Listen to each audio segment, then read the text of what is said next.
Hello everyone, welcome back to the channel. इस video lecture में basically हम chapter 1 को कंप्लीट करेंगे। और ये फ़र्क नहीं पड़ता कि आप 9th क्लास में हैं या फिर किसी अदर क्लास में हैं, तो भी ये वीडियो लेक्चर आपके लिए बहुत हेल्पफुल होगा। अगर आप यहाँ पर कोई भी टीचिंग एग्ज़ाम या फिर कोई भी अदर एग्ज़ाम के प्रिपरेशन कर रहे हैं जहाँ पर आपको 9th क्लास का कॉन्सेप्ट इम्पॉर्टेंट है, तो उसके लिए भी ये वीडियो आपके लिए हेल्पफुल रहेगी। तो चलिए स्टार्ट करते हैं बिना टाइम को वेस्ट करे हुए। सो फर्स्ट ऑफ ऑल मैं एक्सप्लेन कर देती हूँ चैप्टर के नेम को। क्या लिखा है? Matter in are surrounding. हमारे चारों तरफ जो मैटर है उसके बारे में हमें स्टडी करना है। सबसे पहले मैं आपको बता देती हूँ कि मैटर आखिरकार होता है क्या है। मैटर क्या होता है? Matter is anything. मैटर कुछ भी हो सकता है, बट जिसका मास हो और जो स्पेस ऑक्यूपाइड करता हो। एनीथिंग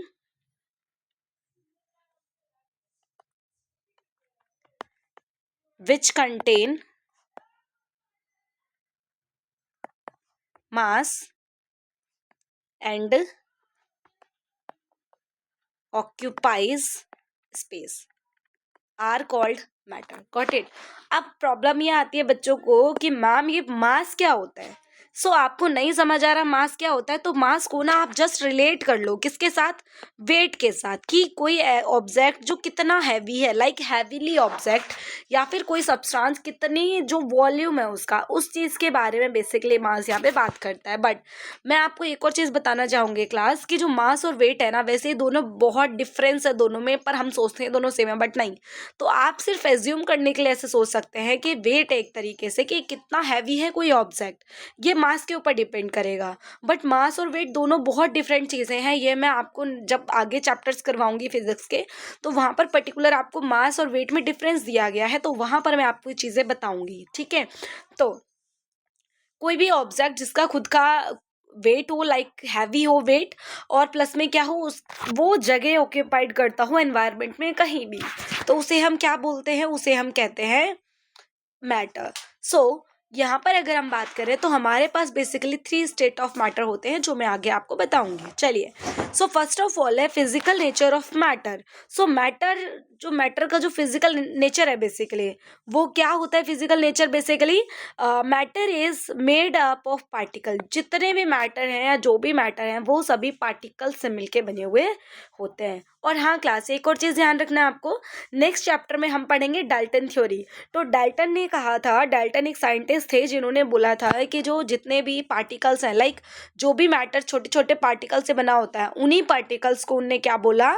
एटम बोला था। Got it. Atom is the smallest unit, जिसको हम और ज़्यादा फर्दर डिवाइड नहीं कर सकते। ठीक है। Matter is made up of particle. सारे जो मैटर हैं किससे बने होते हैं? पार्टिकल से बने हुए होते हैं। ठीक है। अब how small are these particle of matter, मतलब कैसे हम पता लगाएंगे या कितना स्मॉल ये होते, तो हम ना कुछ एक्सपेरिमेंटली चीज़ों को देखते हैं। तो देखो यहाँ क्या लिखा है, the particle of matter are very small, they are small beyond our imagination. जो पार्टिकल्स होते हैं वो इतने ज़्यादा छोटे होते हैं, इतने ज़्यादा छोटे होते हैं कि हम उसको इमेजिन तक नहीं कर सकते। क्लियर है? तो ऐसे हमें पता चलेगा कि पार्टिकल्स क्या होते हैं, बहुत ज़्यादा छोटे होते हैं। तो पहली चीज़ क्या है? ईच एंड एवरी ऑब्जेक्ट किससे बना हुआ होता है? पार्टिकल से बना हुआ होता है। हर एक मैटर पार्टिकल से बना हुआ होता है। नेक्स्ट हम बात करते हैं characteristics of particle of matter. जो भी करेक्टरिस्टिक्स है उनके पार्टिकल्स की क्या क्या विशेषताएं होंगी, मतलब मैटर जो है छोटे छोटे पार्टिकल से मिलकर बना है, तो उन पार्टिकल्स की, पार्टिकल ऑफ मैटर जो है, उनकी क्या क्या करेक्टरिस्टिक्स होंगी, उनकी विशेषता क्या होंगी। पहली चीज, जो पार्टिकल्स होंगे ना, वो क्या होंगे? उनके बीच में स्पेस होगा। Number 1 point, particle of matter have space between them. जो भी पार्टिकल्स है, दिस वन, तो ये जो पार्टिकल्स है ना, इनके बीच में आपको स्पेस देखने को मिलेगा। पर किसमें ज्यादा स्पेस और किसमें कम स्पेस होगा, वो डिपेंड करेगा स्टेट ऑफ मैटर पे। Got it. तो चलिए, नेक्स्ट नंबर 2 क्या है? नंबर 2 है particles of matter are continuously moving. यानी जो पार्टिकल होंगे मैटर के, वो हमेशा मूव करते हुए होंगे। फिर कुछ एक्सेप्शन हमें देखने को मिलेंगे कि किसमें मूव करेंगे और किसमें नहीं करेंगे। Number 3, particle of matter attract each other, particle of matter क्या होंगे, एक दूसरे को अट्रैक्ट करेंगे। सो अभी तक हमने थ्री पॉइंट पढ़े करेक्टरिस्टिक्स ऑफ मैटर के, जिसमें कि पहला पॉइंट हमने बोला कि स्पेस होता है, ठीक है, स्पेस बिटवीन दैम, यानी पार्टिकल्स के बीच में स्पेस होगा। नंबर 2 हमने क्या पढ़ा यहाँ पर, इनमें क्या होता है, कॉन्टिन्यूसली मूविंग होता है, पार्टिकल्स जो होते हैं कॉन्टिन्यूसली मूविंग होते हैं, ठीक है, कॉन्टिन्यूसली क्या होते हैं, मूविंग होते हैं, ठीक है, यही था ना सेकेंड पॉइंट हमारा, एक बार चेक कर लेते हैं। हाँ, कॉन्टिन्यूसली मूविंग। नेक्स्ट है हमारा weight class, yes class. Next third point हमारे पास क्या है, जो पार्टिकल ऑफ मैटर होंगे वो क्या करेंगे, एक दूसरे पार्टिकल को अट्रैक्ट करेंगे। तो हमारे पास ये आया अट्रैक्ट ईच अदर, है ना, अट्रैक्ट ईच अदर। सो ये सब क्या है हमारे, ये है characteristics of particle of matter, got it. तो ये बेसिकली मैंने आपको शॉर्ट में लिख के दिया है, और जो लॉन्ग था वो मैं आपको भी बता चुकी हूँ, ठीक है। तो जब भी आपके पास क्वेश्चन आए कि करेक्टरिस्टिक्स ऑफ मैटर क्या है, characteristics of particles of matter क्या है, तो ये तीनों चीजें आपके माइंड में आनी चाहिए, ठीक है। अच्छा, नेक्स्ट पॉइंट क्या है यहाँ पर, स्टेट ऑफ मैटर। ये जो एनसीईआरटी क्वेश्चन है ये मैं आपको ऑलरेडी बता चुकी हूँ, तो इसका वीडियो ऑलरेडी अपलोडेड है, आप जाके इसको चेक कर सकते हैं। नेक्स्ट क्या है यहाँ पर, state of matter. State of matter basically क्या होते हैं, जो भी हम चारों तरफ ऑब्जर्व कर पाते हैं अलग अलग तरीके से, जो भी है तो उनमें स्टेट्स देखने को मिलते हैं। लाइक देखो यहाँ क्या लिखा है, matter around us exist in 3 different states. कितने स्टेट्स में होता है, 3 डिफरेंट स्टेट्स में आपको देखने को मिलता है। Number 1 is solid, number 2 liquid, next 1 is gas. तो ये हमारी 3 स्टेट ऑफ मैटर हो गई। So how many state of matter are there, number 1 solid, number 2 gas, number 3 liquid, got it. तो ये 3 स्टेट ऑफ मैटर हो गई। अब इन तीनों के अंदर जो हम देखेंगे ना, इनकी करेक्टरिस्टिक्स वो तीनों में डिफरेंट होंगी, तो वो चीज़ें मैं भी आपको साथ के साथ यहाँ पर बता दूंगी, ठीक है। अच्छा, अब इसके बाद हम बात करते हैं, देखो इससे पहले ना मैं आपको डिफरेंस बता देती हूँ, ताकि डिफरेंस बताने के बाद ना सारी चीज़ें आप इजीली कर लेंगे। तो चलिए डिफरेंस की तरफ मूव ऑन करते हैं।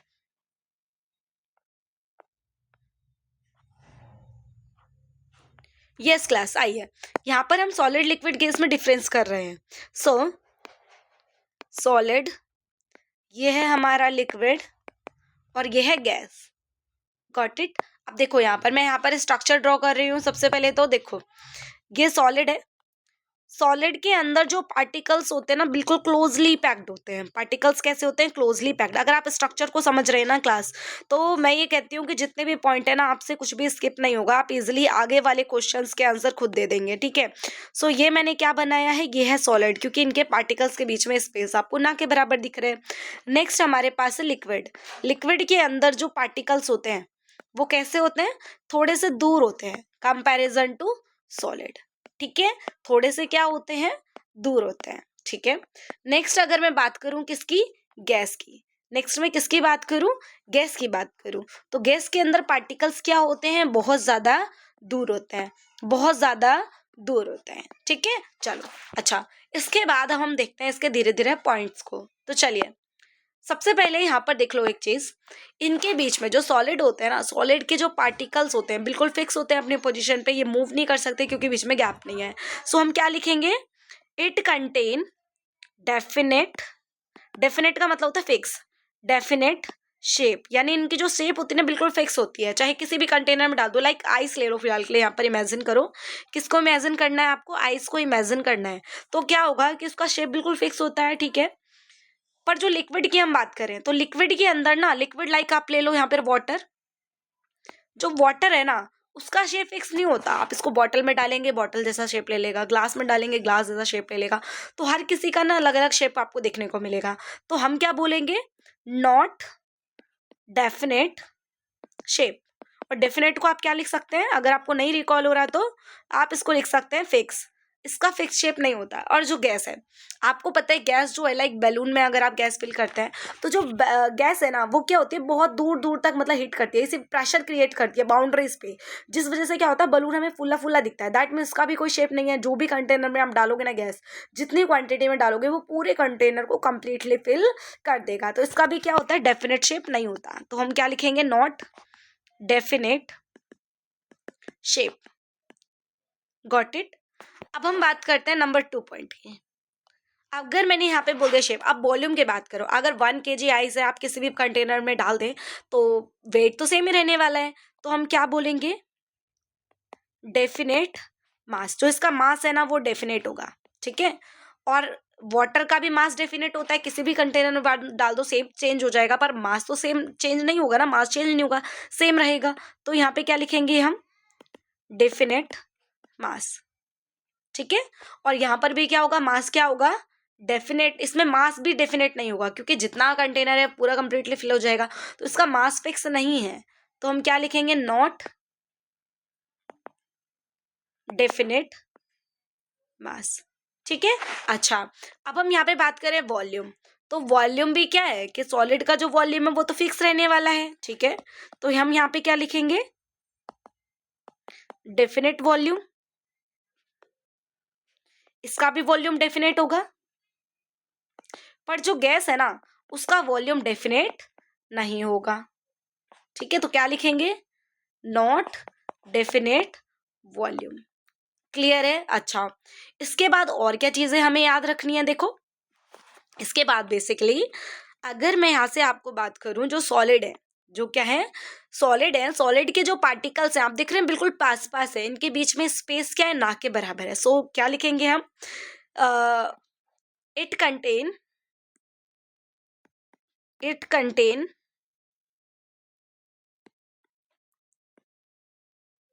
Very small gap. गैप को हम एक और चीज बोल सकते हैं क्लास, ये जो गैप है ना इसको हम बोलते हैं इंटरस्टेशियल गैप।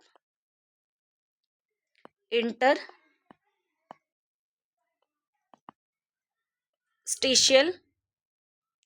गैप, ठीक है, या फिर इंटरमॉलिक्यूलर गैप भी आप बोल सकते हैं, इंटर मॉलिक्यूलर गैप, ठीक है। चलिए,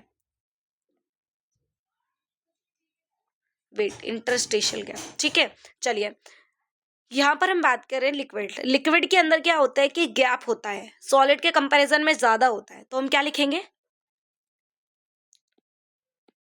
large gap comparison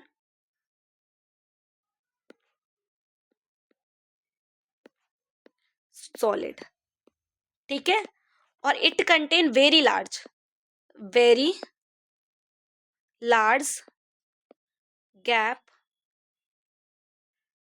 comparison to solid and liquid. दोनों के कंपैरिजन में क्या होता है, ज्यादा इसके अंदर होता है स्पेस। अब आपको क्या पता चला, इनके जो पार्टिकल्स हैं बहुत पास होते हैं तो फोर्स ऑफ अट्रैक्शन बहुत ज्यादा रहेगा। सो क्या लिखेंगे, मैं डायरेक्टली लिखती हूँ, क्या आएगा, it contain high force of attraction. It contain high force of attraction, force of attraction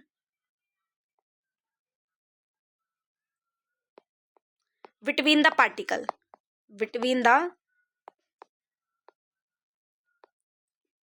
particles, ठीक है। और इसमें क्या आएगा, low force of attraction, low force of attraction comparison to solid, ठीक है, सॉलिड पार्टिकल। अच्छा, नेक्स्ट क्या है यहाँ पर, वेरी लो, बहुत कम, very low force of attraction. क्यों भाई, क्योंकि इनके पार्टिकल आप देख पा रहे हैं बहुत दूर है, तो फोर्स ऑफ अट्रैक्शन तो क्या होगा, ना के बराबर होगा, या फिर आप बोल सकते हैं इसको नेग्लिजिबल फोर्स ऑफ अट्रैक्शन, ठीक है। एक सेकेंड क्लास नेक्स्ट देखो। अब नेक्स्ट क्या पता चला आपको क्लास, यहाँ पर देखो ये चीजें क्लियर हैं आप लोगों की, आगे चलते हैं। यहाँ पर हमें फोर्स ऑफ अट्रैक्शन के बारे में पता चल गया। अब हमें देखना है यहाँ देखो जरा, फोर्स ऑफ अट्रैक्शन के बाद हमें चीजें पता चली। क्या इनके पार्टिकल मूव कर रहे हैं? आप बोलेंगे बिल्कुल नहीं मूव कर रहे हैं, सिर्फ अपनी जगह पर वाइब्रेट कर रहे होंगे। सो जब पार्टिकल्स के अंदर मोशन नहीं होता, देखो अगर पार्टिकल बहुत ज्यादा मोशन में है, बहुत ज्यादा देखो मोशन में कब होंगे? जब टेम्परेचर ज्यादा होगा, ठीक है। पर सॉलिड का जो टेम्परेचर आपको पता है बहुत लो होता है। जब टेम्परेचर हाई होता है, टेम्परेचर क्या होता है, मैं यहाँ पे लिखती हूँ जरा साइड में, आप इसको देखो जरा, क्या लिखा है मैंने। जब टेम्परेचर हाई होता है तो जो मोशन में होते हैं पार्टिकल, किस में होता है?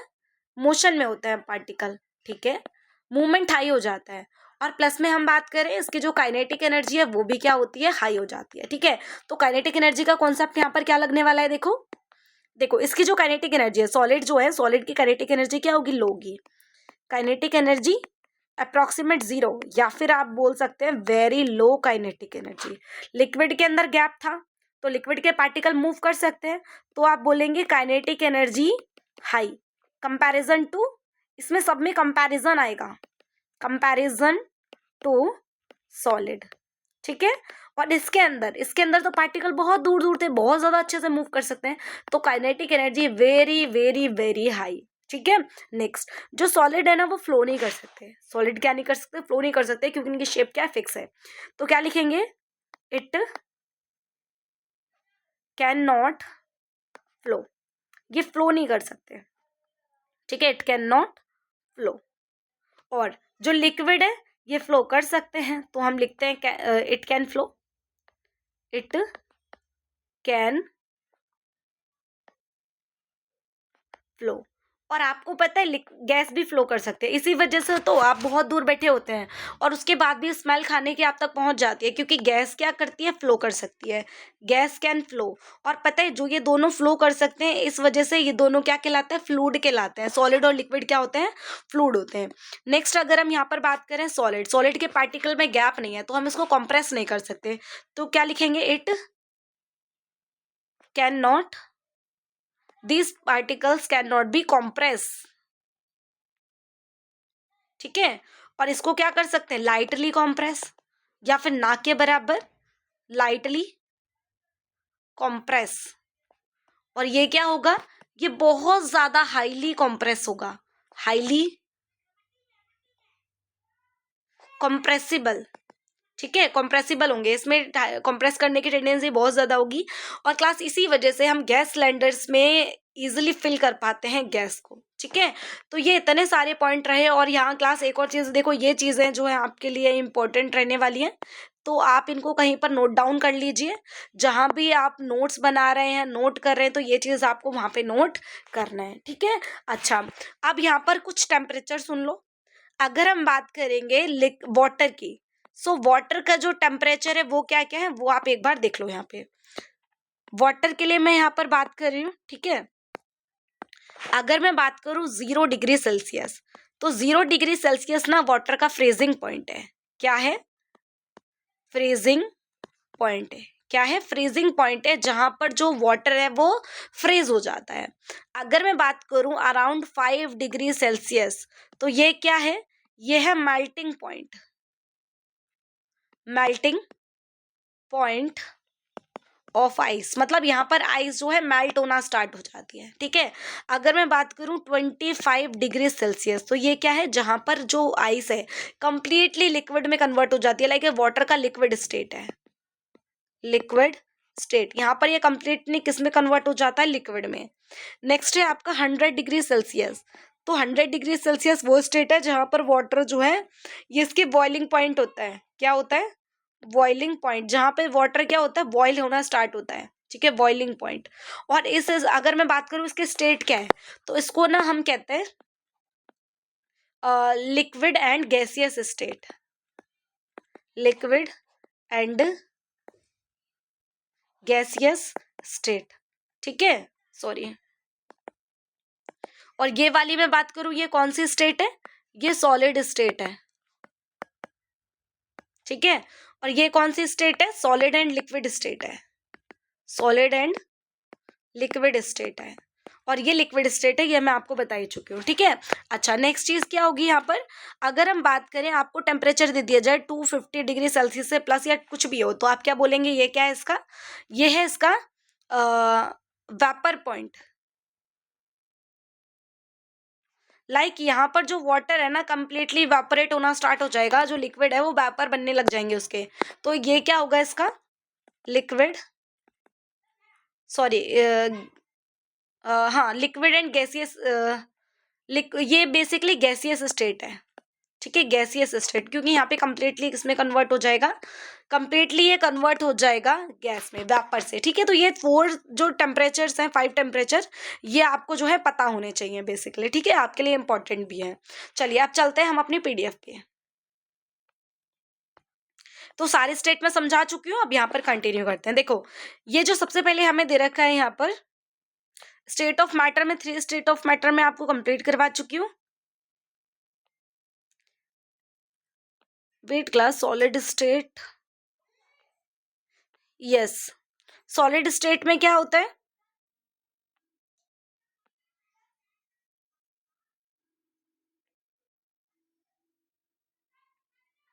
जो मैंने सारी चीजें बताई थी वही सब चीजें यहाँ पर रहने वाली हैं, ठीक है।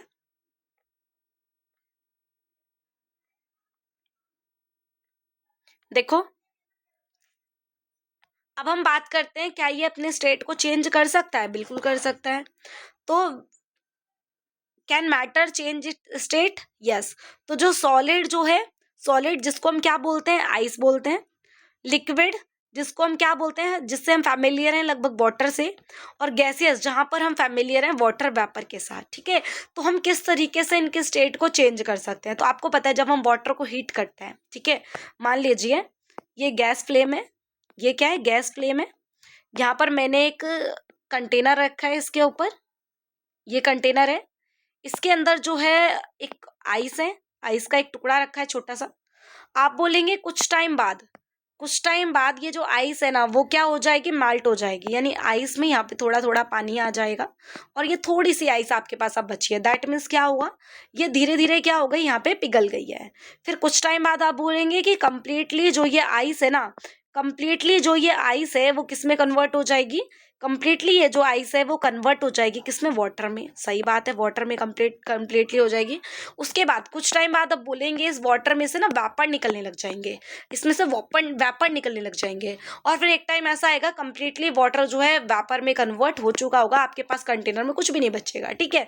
तो ये किस वजह से हुआ है, क्योंकि यहाँ पे टेम्परेचर हम हाई हाई हाई करते जा रहे थे, जिस वजह से ऐसा हुआ। और अगर आप इसी वेपर के ऊपर कोई लाइक इसको ढक देंगे किसी चीज से, तो ये जो वाटर है ना, ये जो वेपर यहाँ पे निकल रहे हैं, यही वेपर छोटे छोटे ड्रॉपलेट में कन्वर्ट होकर वापस नीचे आने लग जाएंगे, लाइक ये क्या है कंडेंसेशन स्टेट, जहाँ पे वाटर गैस जो है कंडेंस होने लग गई है, लिक्विड में कन्वर्ट होने लग गई है, ठीक है। तो यही सारी चीजें यहाँ पर रहेंगी, तो चलिए देखते हैं। देखो ये वो सारी चीजें, एक सेकंड क्लास थोड़ा क्लियर नहीं है, यस क्लास देखिए ये कुछ इंपॉर्टेंट टर्म्स हैं जो आपको ध्यान रखने हैं और जो लाइक स्टेट को चेंज करने में बहुत ज़्यादा आपकी हेल्प करने वाले हैं। तो देखिए on increase and temperature of solid the kinetic energy of particle increase, जो कि मैं आपको पहले से बता चुकी हूँ, ठीक है, कि जितना ज़्यादा आप टेम्परेचर को इंक्रीज करेंगे तो पार्टिकल्स जो है वो मोशन में जाएंगे, उनकी स्पीड बढ़ जाएगी, है ना। रेट ऑफ स्पीड बढ़ने की वजह से पार्टिकल की क्या होगा, काइनेटिक एनर्जी भी क्या होगी, बहुत ज़्यादा हो जाएगी। ये चीज़ मैं आपको पहले ही बता चुकी हूँ डिफरेंस में, ठीक है। सो यहाँ के लिखा है कि due to increase the kinetic energy the particle start vibrating with greater speed, ठीक है, ये सब भी ठीक था, ओके। अब यहाँ पर एक इंपॉर्टेंट चीज जो मैं आपको बता चुकी हूँ, वाटर का मेल्टिंग पॉइंट, सॉरी आइस का मेल्टिंग पॉइंट क्या है, तो देखो द मिनिमम टेम्परेचर, एक मिनिमम सबसे कम, कम से कम टेम्परेचर जहाँ पे क्या होगा सॉलिड जो है मेल्ट होना स्टार्ट हो जाए, कम से कम टेम्परेचर जहाँ पर क्या हो जाए सॉलिड मेल्ट होना स्टार्ट हो जाए, किसमें, लिक्विड में, उस एटमॉस्फेरिक टेम्पर उस एक एटमॉस्फेरिक प्रेशर पे, ठीक है, क्या बोला मैंने, एक मिनिमम टेम्परेचर जहां पर सॉलिड मेल्ट होने लग जाए, ठीक है, सॉलिड मेल्ट होने लग जाए किसमें, लिक्विड में, एक एटमॉस्फेरिक प्रेशर पर, ठीक है, तो उसे ही हम क्या बोलते हैं, मेल्टिंग पॉइंट कहते हैं। क्लियर है। नेक्स्ट यहाँ पर एक क्वेश्चन है क्लास आपके लिए, क्या है वो क्वेश्चन कि when a solid melt its temperature remains the same, like जब सॉलिड मेल्ट होना स्टार्ट होता है तो उसका टेम्परेचर ना सेम ही रहता है, लाइक आइस थी तो भी उसका टेम्परेचर कितना था, 0 डिग्री सेल्सियस, अब वो पिघल चुका है, जस्ट अभी पिघला हुआ है, लाइक, और यहाँ पर आइस भी है, तो इसका टेम्परेचर अब भी कितना है, 0 डिग्री सेल्सियस। तो ऐसा क्यों हुआ है ये आपको बताना है, ठीक है। सो यहाँ चेक करिए जरा क्या लिखा है, the temperature of the system does not change, system का जो टेम्परेचर है वो चेंज नहीं होता after melting and reaching till the ice melt, मतलब या तो आइस पूरे तरीके से मेल्ट हो जाए या फिर वो मेल्टिंग पॉइंट पर पहुंच जाए, ठीक है, उस केस में भी उसका वो नहीं होता। और रीज़न पता है क्या है, क्योंकि जो हम इसको एनर्जी देते हैं ना, इसको जो हम एनर्जी प्रोवाइड करते हैं लाइक हीट एनर्जी, तो वो एनर्जी इसके जो है बॉन्ड्स होते हैं ना, लाइक जो ये पार्टिकल्स हैं, इन पार्टिकल्स के बीच के बॉन्ड को ब्रेक करने में यूज हो जाती है वो एनर्जी। और इसी वजह से यहाँ पे टेम्परेचर चेंज नहीं होता, क्योंकि जो भी हमने हीट दी वो तो इसको ब्रेक करने में यूज हो गई, तो अदर तो एनर्जी है ही नहीं ना, एक्स्ट्रा तो कोई एनर्जी नहीं बची। इसी वजह से टेम्परेचर में कोई चेंज नहीं आया, और इसी एनर्जी को हम क्या कहते हैं, latent heat, latent energy, latent heat कहते हैं, जो कि हिडन हीट होती है, ठीक है। चलिए मैं इसको डिस्क्राइब कर देती हूँ जरा, क्या लिखा है, this happened when throw we continue to heat, जब हम कंटिन्यू हीट करते हैं तो हीट द ब्रेकर, ब्रेकर को हीट, बीकर को हीट करते हैं, तो क्या होता है कि that is we continue to supply heat, हम कंटिन्यू हीट सप्लाई करते रहते हैं। This heat get use up in the changing the, ये जो हीट है वो यूज होती है, कहाँ पर यूज होती है, changing the state of overcoming, जो स्टेट है उसको चेंज करने में यूज होती है। The force of attraction between the particle, जो भी फोर्स ऑफ अट्रैक्शन है पार्टिकल का उसको ब्रेक करने में यूज होती है। As this heat energy is absorb by ice, जो आइस है उसके थ्रू एब्जॉर्ब कर ली जाती है without showing any raise in temperature. क्यों, क्योंकि वो जो हीट थी वो उसको ब्रेक करने में राइट, लाइक जो पार्टिकल्स थे उनके बॉन्ड को ब्रेक करने में यूज हो गई।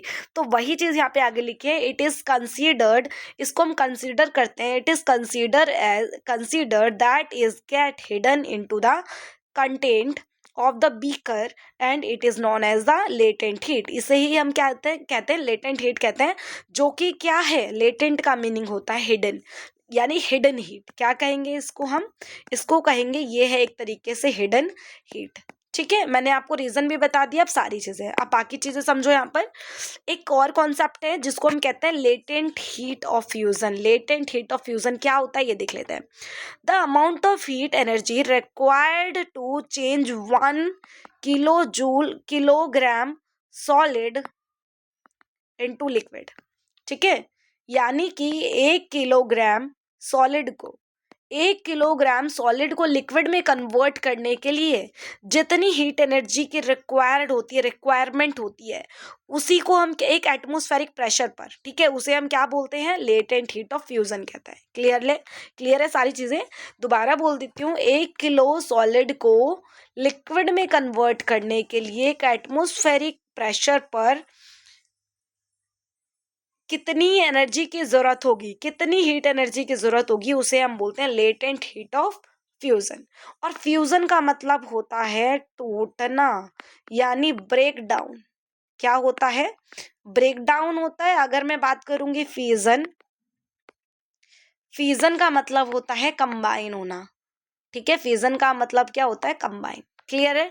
इसके आगे और टेम्परेचर अभी मैं बात करूंगी 273 केल्विन के बारे में, बट उससे पहले मैं कुछ इंपॉर्टेंट चीजें आपको बता देती हूँ। आइए देख, नेक्स्ट क्या है, एक और चीज आपको बतानी है, एक ऐसा टेम्परेचर जहां पर जो लिक्विड है वो स्टार्ट होने लग जाता है गैस में कन्वर्ट होना। लाइक जो लिक्विड है वो किस में कन्वर्ट होने लग जाएगा, धीरे धीरे गैस में कन्वर्ट होने लग जाएगा। तो उस पॉइंट को एक एटमॉस्फेरिक प्रेशर पर, उसे हम क्या बोलते हैं, बॉइलिंग पॉइंट कहते हैं। क्या कहते हैं, बॉइलिंग पॉइंट कहते हैं। अब यहाँ पर एक और चीज समझो जरा, एक क्वेश्चन है क्लास, एक क्वेश्चन है क्या कि लिक्विड है हमारे पास और एक है गैस, गैस से मेरा मतलब है वेपर है, तो किसके पास ज्यादा एनर्जी होगी। ये आपका एक एनसीईआरटी क्वेश्चन भी है कि अगर हम लिक्विड से जल रहे हैं, लाइक पानी से जले या फिर स्टीम से जले, तो किससे हमें ज्यादा हर्ट होगा, ज्यादा पेन होगा, रीजन बताना है। तो बेसिकली इसका आंसर क्या होगा वो मैं अभी बताती हूँ। देखो, तो वाटर वेपर होते हैं, water vapour eight have more energy, water vapour के पास ज्यादा एनर्जी होती है। कितनी होती है, वाटर वेपर के पास ज्यादा एनर्जी होती है, या फिर वाटर वेपर को ही हम क्या बोलते हैं, स्टीम बोलते हैं, ठीक है।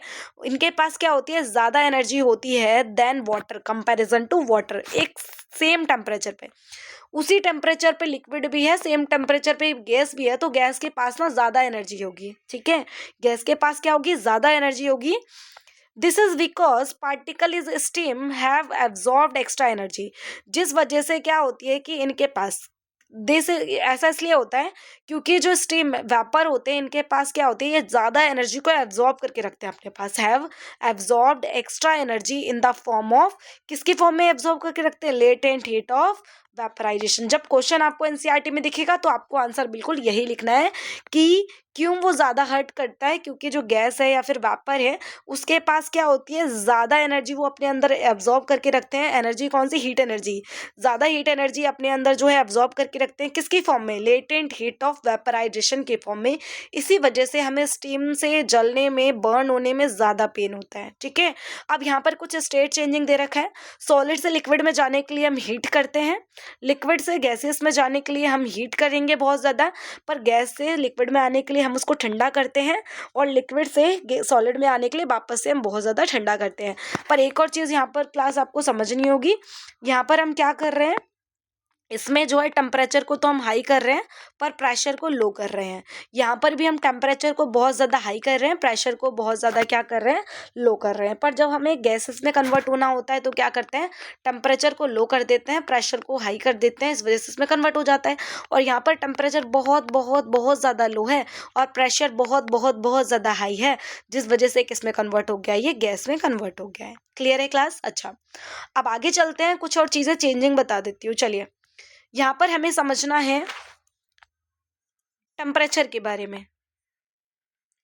हमें यहाँ पर 2 टाइप ऑफ टेम्परेचर को समझना है, एक तो है सेल्सियस के बारे में और एक है केल्विन के बारे में, कैसे हम कन्वर्ट करेंगे, कन्वर्जन। ठीक है, चलिए पहले एक ट्रिक समझ लो क्लास। जब भी आपको किसी क्वेश्चन में, लाइक एक क्वेश्चन है, यहाँ लिखा है 25 डिग्री सेल्सियस, एक क्वेश्चन है नंबर 2 जहाँ लिखा है 300 केल्विन।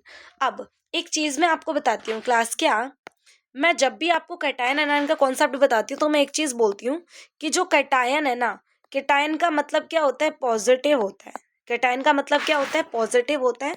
और जब मैं बात करती हूँ एनायन, तो इसका मतलब क्या होता है, नेगेटिव होता है। ये सभी बच्चों को पता है और मैं ट्रिक से हमेशा बताती हूँ, क्या कैटायन वर्ड में छुपा है टी। कैटायन ऐसे लिखते हैं ना, तो टी आपको कुछ पॉजिटिव की साउंड दे रहा है। कैसी साउंड दे रहा है, पॉजिटिव।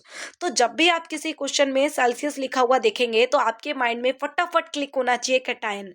कैटायन मतलब पॉजिटिव, यानी कि जो भी वैल्यू आपको गिवन है उसको 273 के अंदर ऐड ऑन कर दो, जो भी आपका आंसर है वो केल्विन में कन्वर्ट होके आपको मिल जाएगा। ठीक है, अब जब दिया हो केल्विन तो अपोजिट कर दो। देखो सेल्सियस सी दिखा था तो कैटायन माइंड में क्लिक हुआ, अब सी नहीं है तो अपोजिट करना पड़ेगा। लाइक जो भी वैल्यू दे रखी है ना, उसको जो है उसमें से आप जो है 273 माइनस कर देना।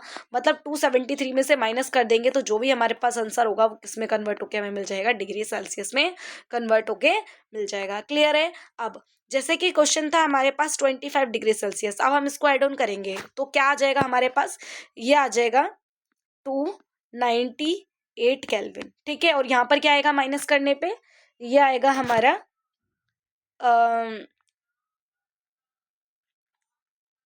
वेट।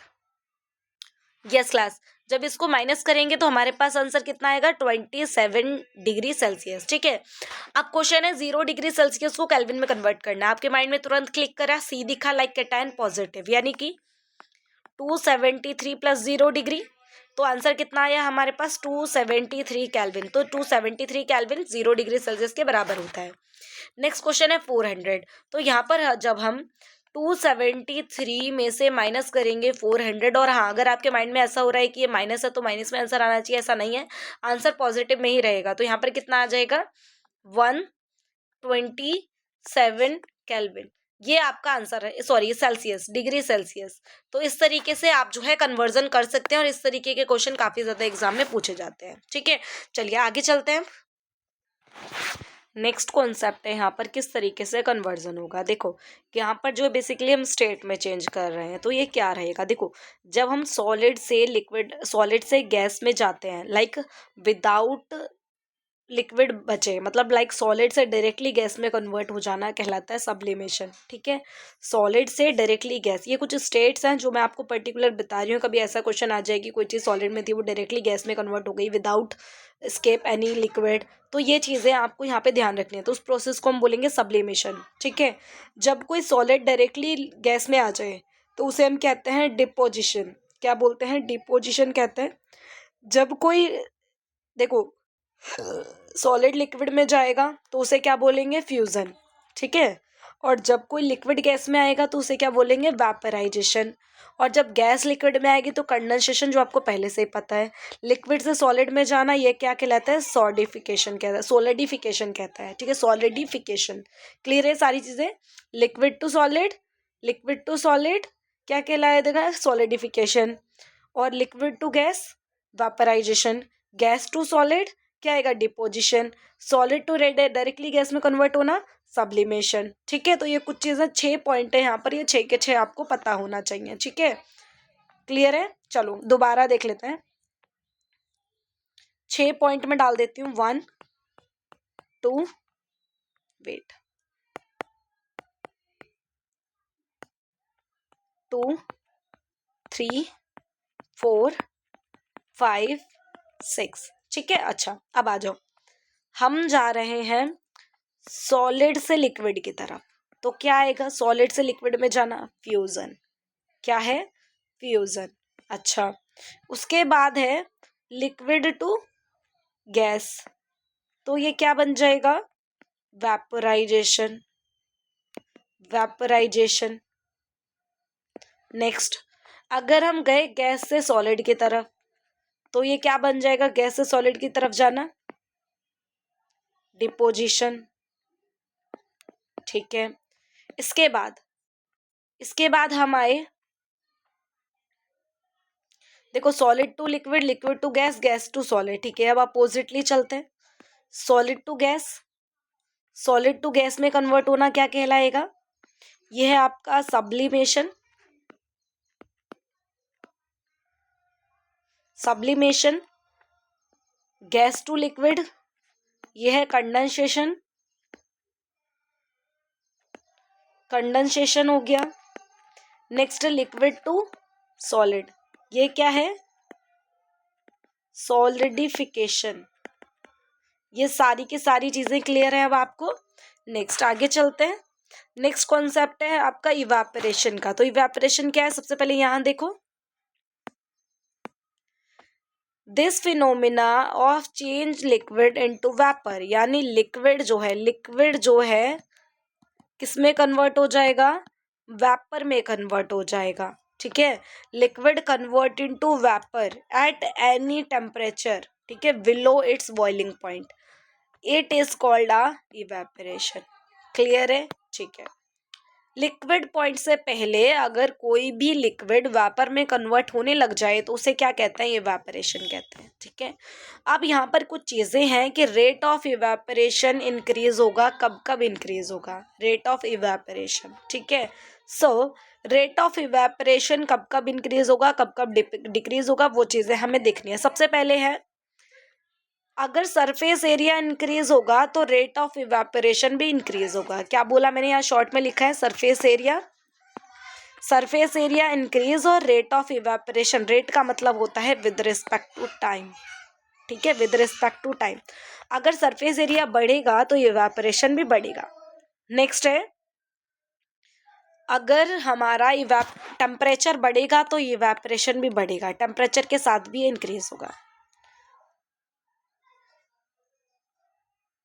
अगर हमारे पास ह्यूमिडिटी इंक्रीज हो रही है एटमॉस्फेयर में तो टेम्परेचर क्या हो जाएगा, सॉरी, ह्यूमिडिटी इंक्रीज हो रही है तो इवेपोरेशन क्या हो जाएगा, डिक्रीज। अगर मैं बोलूँ ह्यूमिडिटी डिक्रीज हो रही है तो इवेपोरेशन क्या हो जाएगा, इंक्रीज। लाइक ये दूसरे के साथ ये अपोजिट है, ठीक है। नेक्स्ट अगर हम बात करें विंड स्पीड, अगर हवा की स्पीड ज़्यादा है तो इवेपोरेशन क्या हो जाएगा, डिक्रीज। अगर हवा की स्पीड जो है कम है तो इवेपोरेशन क्या हो जाएगा, ज़्यादा, ठीक है। तो ये कितनी चीज़ें हमने देखी है अभी, 4। सरफेस एरिया बढ़ेगा तो इवेपोरेशन बढ़ेगा, टेम्परेचर बढ़ेगा तो भी इवेपोरेशन बढ़ेगा, ह्यूमिडिटी बढ़ेगी तो इवेपोरेशन कम हो जाएगा, और वाइंड स्पीड अगर बढ़ती है तो भी इवेपोरेशन क्या हो जाएगा, डिक्रीज हो जाएगा।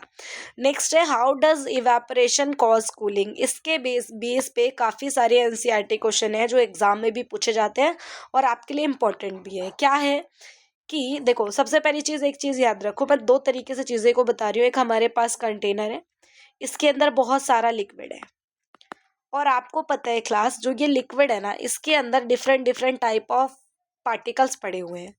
जो पार्टिकल्स की एनर्जी सबसे ज़्यादा होती है वो पार्टिकल सबसे पहले सराउंडिंग में बाहर निकल जाता है, और जिसकी एनर्जी कम होती है ना, कम एनर्जी, अगर हम बात करें एनर्जी, वेट, यस, एनर्जी कम, दैट मीन्स टेम्परेचर कम, दैट मीन्स कूलिंग ज़्यादा। सही बात है। अब यहाँ पर एक और चीज़ ध्यान रखो क्लास, जो ये इलेक्ट्रॉन सॉरी जो पार्टिकल्स यहाँ से निकल गए वो अपनी हीट ले गए।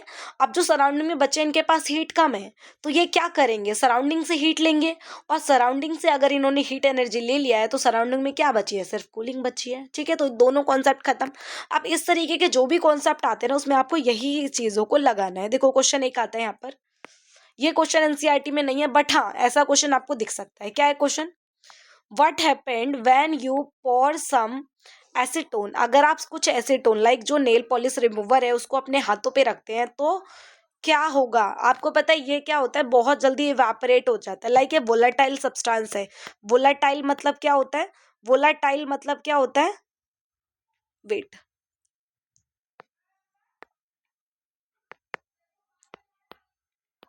वोलाटाइल का मतलब क्या होता है, जो बहुत जल्दी टाइम के साथ डिसअपियर हो जाए। ठीक है, तो वोलाटाइल है ये। अब देखो क्या चीज आपको यहाँ पे ध्यान रखनी है, क्या लिखा है, the particle gain energy from your palm और सराउंडिंग। देखो जो पार्टिकल्स है ना, तो जो पार्टिकल्स हैं या तो वो हमारे पाम से, हथेली से, या तो फिर सराउंडिंग से क्या करते हैं, हीट लेते हैं और इवेपोरेट हो जाते हैं। ठीक है, and evaporate causing the palm to feel cold. ठीक है, सही है ये चीज। नेक्स्ट, मतलब जब भी क्वेश्चन आएगा आपका यहाँ पे इवेपोरेशन का कॉन्सेप्ट रहेगा। नेक्स्ट है, after a hot sunny day के बाद, लाइक दिन में बहुत धूप है तो शाम को क्या करते हैं लोग, स्प्रिंकल करते हैं, पानी छिड़कते हैं ऑन रूफ पे, छत पे या फिर ओपन ग्राउंड में। ऐसा क्यों होता है, क्यों, क्योंकि रीजन क्या दिया है यहाँ पर, because large latent heat of vaporisation of water help to cool hot surface area. क्योंकि जो large large latent heat of vaporisation है ना वाटर का, वो हमें यहाँ पर हेल्प करता है किसमें, कूलिंग में, हॉट सरफेस एरिया को कूल करने में। ठीक है, नेक्स्ट इसी टाइप के और भी एग्जांपल हैं कि किस तरीके से जो क्लॉथ्स है, कॉटन क्लॉथ्स हमें समर में कूल फील करवाते हैं। तो हमें लाइट कलर पहनने चाहिए ताकि वो हीट को रिफ्लेक्ट कर दे।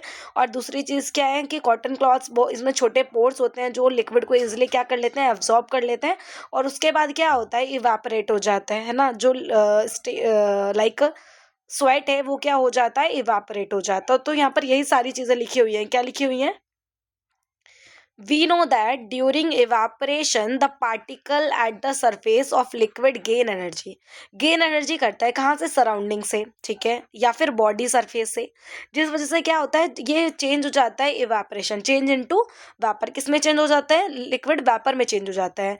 The heat energy equal to the latent heat, जो हीट एनर्जी है वो बराबर होती है किसके, लेटेंट हीट के, of vaporisation absorb from the body, so living the body cool. इस वजह से बॉडी क्या होती है, कूल रह जाती है। Cotton being a good absorber of water, cotton जो है बहुत अच्छे से वाटर को एब्जॉर्ब करता है, लाइक हमारे स्वेट को भी एब्जॉर्ब करेगा।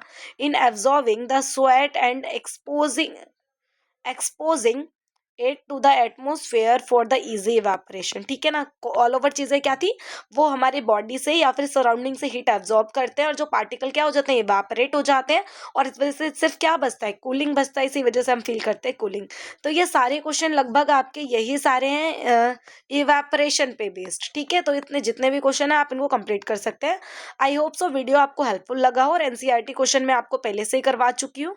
ठीक है, तो मिलते हैं नेक्स्ट वीडियो लेक्चर में, चैप्टर नंबर 2। अगर आपको इस चैप्टर के नोट्स चाहिए तो आप टेलीग्राम ग्रुप को ज्वाइन कर सकते हैं। टेलीग्राम ग्रुप की लिंक जो है चैनल के डिस्क्रिप्शन में दी हुई है ऑलरेडी। तो अगर वीडियो हेल्पफुल लग रही है, वीडियो को लाइक करें और इसी तरीके की और वीडियो के लिए चैनल को सब्सक्राइब करें। Thank you so much watching this video.